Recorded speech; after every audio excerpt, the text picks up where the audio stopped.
Imagine you are living in ancient Greece and you are desperate for love, or maybe you're just trying to save your failing marriage. Right. What do you do? I mean, you wouldn't write a heartfelt poem, and you certainly wouldn't suggest couples therapy. Definitely not. No, if you were an ancient Greek, you would curse someone, or, depending on who you were, you might brew a sedative to slip into their drink. Exactly. Welcome to today's deep dive.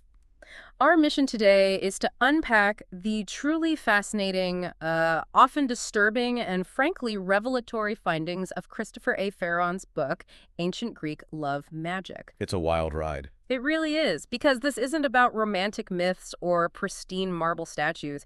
We are going on an exploration of how ancient magic was actually a brutal, everyday battleground for gender, power, and social control. Yeah, that's the real core of it. So if you're listening to this, get ready, because by the end of this deep dive, everything you thought you knew about ancient romance and ancient women is going to be turned completely upside down. Oh, absolutely. Okay, let's unpack this, because usually when we think of ancient magic, we picture these desperate fringe characters, outcasts huddled in a cave somewhere. Right, like witches around a cauldron. Exactly.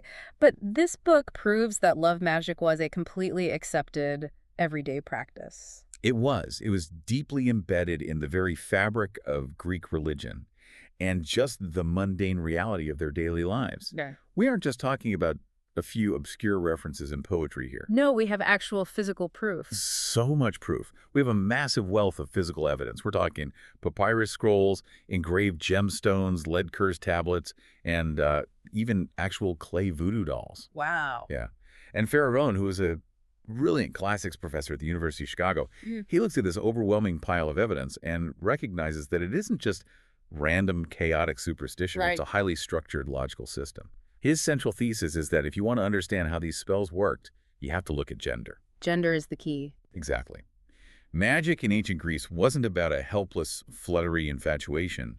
It reflected the very sharp, very real divide in how men and women were allowed to exercise power. Right, because when we talk about a battleground, we mean it literally.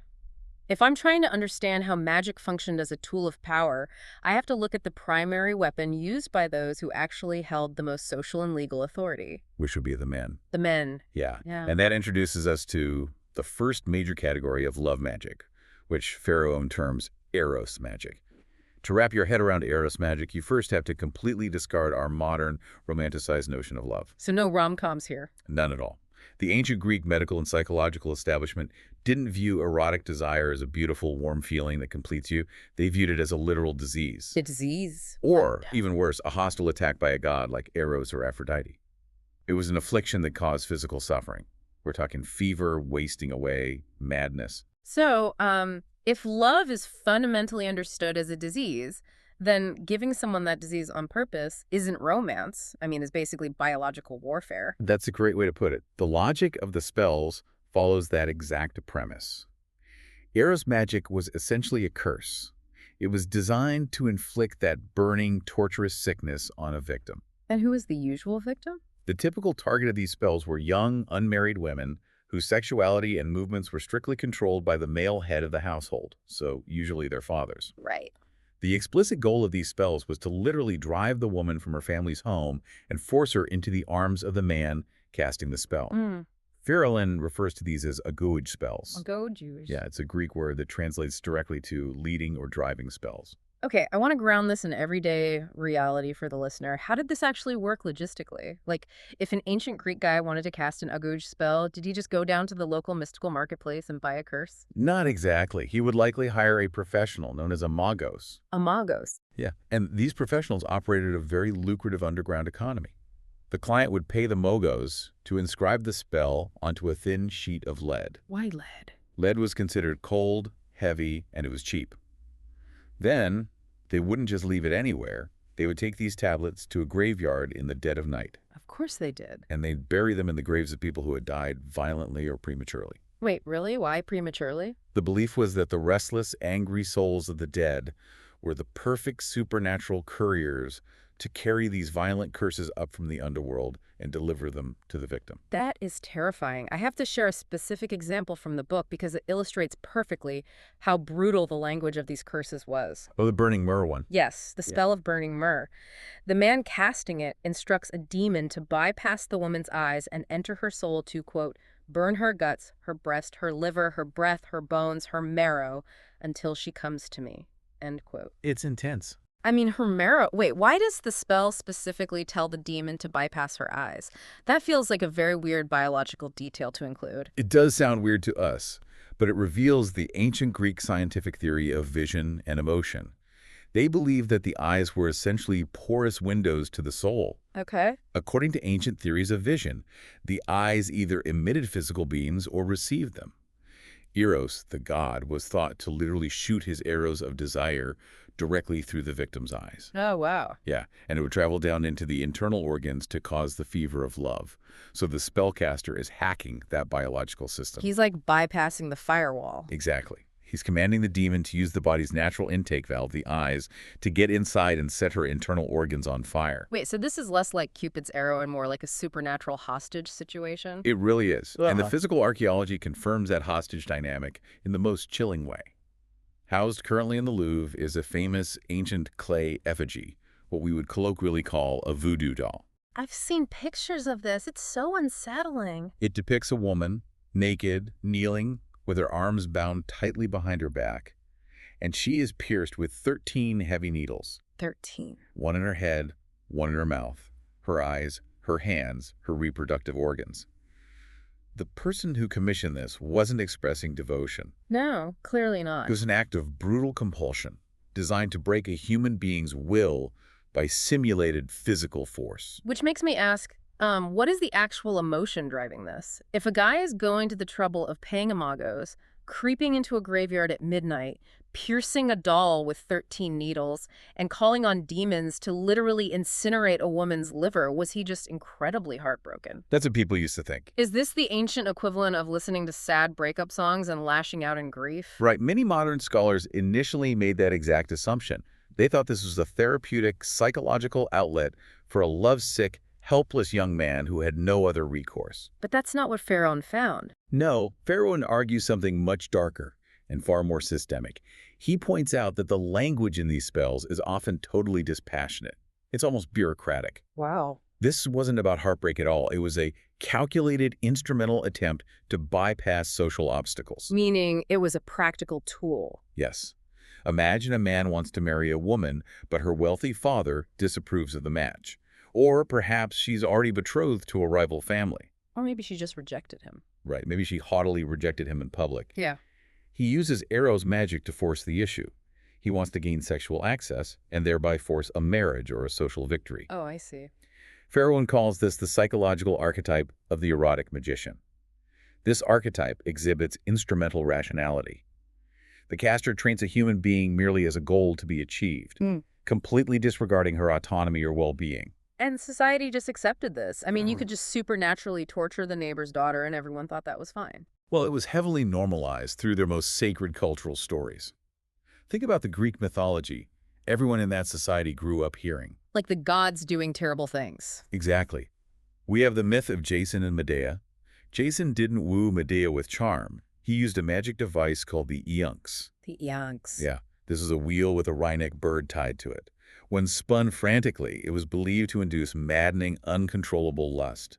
He spun the wheel, scrambled Medea's brain, and forced her to abandon her family and help him steal the golden fleece. We also see it with Atalanta, right? The fiercely independent runner who refused to marry anyone unless they could beat her in a foot race. And how was she beaten? Not by athletic superiority, but by Hippomenes dropping enchanted golden apples given to him by Aphrodite. Right. The magic forced Atalanta to veer off course. Even Hades abducting Persephone into the underworld involves the magical trickery of the pomegranate seeds. It's everywhere. These myths weren't just entertaining stories. They functioned as cultural propaganda. They legitimized the idea that overcoming female resistance through supernatural force, trickery, or violence was simply the natural order of the world. Okay, so if I'm a woman in this society, and men have a monopoly on this aggressive supernatural warfare, I'm not just going to sit there and wait for my marrow to be burned. Obviously not. It feels like there has to be a magical arms race. How did women respond considering they are living in a society where they lack almost all social, economic, and legal power? This is where we see the development of the female counterpart to this magical system, Yeah. the defensive shield against a violently male-dominated society. Faraone categorizes this entirely separate branch of spells as philia magic. Here's where it gets really interesting, because from what I read in the book, philia magic is the complete polar opposite of burning myrrh and 13 needles. It had to be, because the social goals of women were fundamentally different. Philia magic was primarily utilized by women, the philia magicians. While Eros was aggressive, offensive, and designed to ignite a raging fire, philia was binding, mollifying, and defensive. A Greek wife wasn't trying to spark a wild, fiery passion in her husband. Right. She just wanted peace. Her goal was survival. She wanted to sedate an angry, volatile, or philandering husband in order to maintain domestic harmony. Think about a time you've had to walk on eggshells around a really unpredictable, angry boss. You're constantly modulating your behavior, just trying to keep the peace. Yeah, that's a good comparison. It sounds like philia magic is the ancient equivalent of slipping a tranquilizer into that angry boss's coffee. You're not trying to make the boss fall in love with you. You just want to get through the week without getting fired or yelled at. What's fascinating here is that analogy perfectly captures the psychological state these women were living in. The survival of an ancient Greek woman depended entirely on her marriage and her social standing within the oikos, the household. Right. Her husband was the absolute, unquestioned head. If his anger flared and he became abusive, or if he abandoned her for a younger woman or a courtesan, the wife lost everything. Her home, her children, her financial security. So how did the tranquilizer actually work? Like, what were the mechanics of philia magic? Instead of burning herbs and piercing dolls in graveyards, philia magic relied heavily on amulets, potions, and ointments. Much less violent. Yeah, these were physical charms worn directly on the body or slipped into food. The mechanism behind this ties into the ancient medical theory of the humors.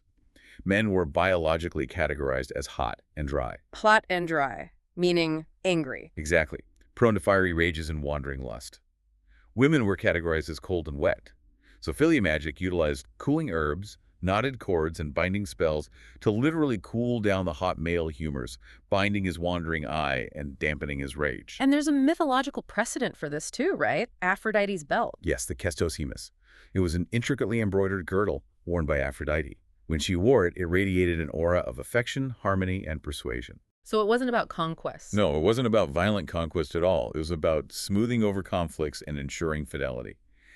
Ancient wives would literally sew knotted strings or small engraved gems into their husbands' tunics, hoping to replicate the calming effect of Aphrodite's girdle. But the boundary between a medical sedative and a deadly poison was terrifyingly thin. I mean, it wasn't an exact science.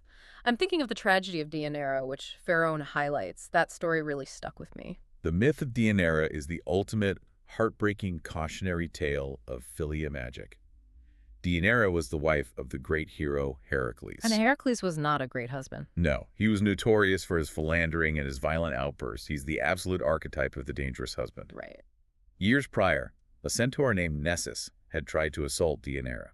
Heracles shot the centaur with an arrow dipped in the lethal venom of the hydra. Okay. As the centaur lay dying, he spitefully told Deianira to take some of his blood, claiming it was a powerful love charm that would guarantee Heracles' fidelity forever. I mean, so she keeps this bloody vial hidden away for years, just in case. Exactly, as an insurance policy. Mm-hmm. Eventually, Heracles falls for a younger princess. Deianira, desperate to save her marriage and her position in the household, decides it's time to use the charm. She has to do something. Right. She smears the centaur's blood onto a beautiful tunic and sends it to Heracles. But of course, the blood is laced with hydra venom. Oh, no. When Heracles puts on the tunic, the venom activates with his body heat, and it literally eats his flesh, destroying him in agonizing pain. When Deianira realizes she has murdered her husband, she takes her own life. What strikes me about that story is the sheer desperation. She wasn't malicious, she was terrified. Completely terrified. It really reframes how we see ancient women, because the traditional view we're usually taught is the abduction bride. You know, the passive victim sitting quietly at the loom, waiting to be traded by her father or cursed by a suitor. Right, that's the stereotype. But this magic shows they were actually domestic strategists. Yeah. They were using incredible relational intelligence and taking massive risks with volatile ingredients just to survive in a system that was completely stacked against them. What's fascinating here is that they were actively managing their households through covert means. The archetype they were fighting against was the philandering husband, a man with severe impulse control issues who strays or rages. Right. Philia magic was the tactical countermeasure. They used the only technology available to them to protect their interests. Okay, so we've got this fascinating dynamic laid out. Eros magic, the violent cursing in the graveyards, is for men. Philia magic, the cooling sedatives and amulets, is for women. Mostly. But, I mean, human beings are never that simple, so it's just men being aggressive conquerors and women being passive peacemakers. That feels like a massive oversimplification of human nature, right? We're talking about a strict biological rule where only men had the capacity for the violent spells. This raises an important question, and it's the exact assumption that Faraone shatters in the book. The answer is absolutely not. It was not a strict biological rule. Yeah. The exceptions to this rule are actually what prove Faraone's greatest point. There were instances where women used the aggressive, violent Eros magic. They were casting the curses. Yes, they were the ones paying the magos, commissioning the lid curse tablets, and piercing the voodoo dolls. But these women belonged to a very specific class. They were almost exclusively courtesans, known as heterae, or independent prostitutes. Wait a second. So the type of magic you were allowed or expected to use had nothing to do with your biological sex and everything to do with your tax bracket and your economic independence. Precisely that. To understand this, you have to look at the daily reality of a courtesan in ancient Greece compared to a traditional wife. Right. Very different lives. A wife was locked in the domestic sphere, entirely dependent on her husband's wealth. Courtesans, however, were economically independent. They lived in the public sphere. Ah, okay. They managed their own businesses, they paid taxes, they attended the male-only symposiums, and crucially, they possessed sexual autonomy. They chose their clients. Because they operated like men in the economy, they used masculine magic. Exactly. They occupied a masculine social role. They didn't need a sedative to keep a husband calm at the dinner table. No, they needed customers. They needed to compel a wealthy lover to return to them instead of a rival prostitute. Mm. They needed a client to leave his wife and bring them money. They needed aggressive conquest magic. Wow. They exhibited what anthropologists call cognitive flexibility, adapting their magical tools to fit their socioeconomic needs. This proves definitively that gender, in the context of these spells, was entirely socially constructed based on who held the power in independence, not biology. It's just wild to visualize. You have a wealthy, independent courtesan in the city center burning myrrh and cursing a guy's marrow so he'll bring her gold. While a few streets over, a traditional wife is nervously sewing a knotted string into her husband's tunic, hoping he doesn't hit her after dinner. It's a stark contrast. It paints such a vivid, multi-layered picture of the reality of their lives, which leads us to the ultimate paradox Faraone discovered. Because the historical record left behind by these magic spells completely contradicts the official history of ancient Greece. This is where the archaeology of magic truly rewrites our understanding of history. Yeah. If you go to a university and only read the elite literature of ancient Greece, the philosophical texts of Aristotle, the great plays of Euripides, the political speeches, You're only getting one side. you are reading documents written exclusively by elite men. And those elite men constantly, obsessively portrayed women as naturally lascivious, lustful, deceitful, and completely incapable of controlling their sexual appetites. Right. The classic trope that women are slaves to their passions and men are the rational, logical ones holding civilization together. But the magical rituals reveal a hidden, alternate ideology. The very existence of philia magic and the fact that society recognized it as a woman's necessary tool proves that everyday Greeks actually viewed women as naturally moderate, chaste, and self-controlled. Because if women were the ones having to constantly sedate and cool down the men, that implies the men were secretly terrified of their own lack of control. Exactly. If we connect this to the bigger picture, the magic spells show that everyday Greeks viewed men as the naturally angry, passionate, lustful, and volatile ones. It's a total flip. The men were the unpredictable threat to the household stability. The women were the moderating, civilizing force trying to hold it all together with binding spells and amulets. The magical record disrupts the official propaganda. It's like comparing the curated Instagram feed of ancient Greece to their private search history. That is a perfect analogy. The elite texts, the marble statues, the philosophies, that was the PR spin. That was the idealized version of what men wanted society to look like. Right. But the magic spells, the dirty lead tablets buried in graves, the desperate little rituals hidden under the floorboards, that shows us what people actually believed about each other behind closed doors. The official texts are the public-facing ideology. The magic is the private, lived reality. And that lived reality was one of constant negotiation, economic anxiety, coercion, and defensive strategy. So what does this all mean? We started this deep dive talking about love, but it turns out love in ancient Greece was not a private, warm emotion at all. Not even close. It was a political force. And magic wasn't a fringe hobby for weirdos.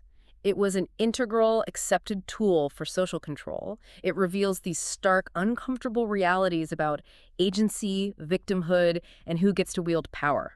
It serves as a powerful reminder that history is incredibly complex. If we only listen to the loudest voices, the elite men writing the official records, we get a severely distorted view. We miss the whole picture. We have to look at the gritty, everyday practices of regular people. The amulets they wore against their skin, the curses they scratched into lead, the dolls they pierced and hid in graveyards. That is where we find the truest reflection of a society's psychology. I love that. History isn't just what's carved in marble by the winners. It's what's whispered over burning myrrh by the people just trying to survive. Hmm. I want to thank you all so much for joining us on this deep dive into Faraone's work. We hope it encourages you to keep questioning the historical narratives you've been handed. Absolutely. But before we go, I want to leave you with one final thought to ponder on your own. Faraone's research shows us that ancient love magic, the curses, the sedatives, the binding, was ultimately just a reflection of who held social power and who lacked it. They used the absolute best technology they had at the time, which was the supernatural, to force outcomes, manipulate desire, and control behavior. Right. It makes you wonder, centuries from now, what seemingly harmless modern relationship rituals or the dating app algorithms that dictate who you see and who you are allowed to desire might future historians look back on as our own subtle forms of binding and social control. See you next time on The Deep Dive.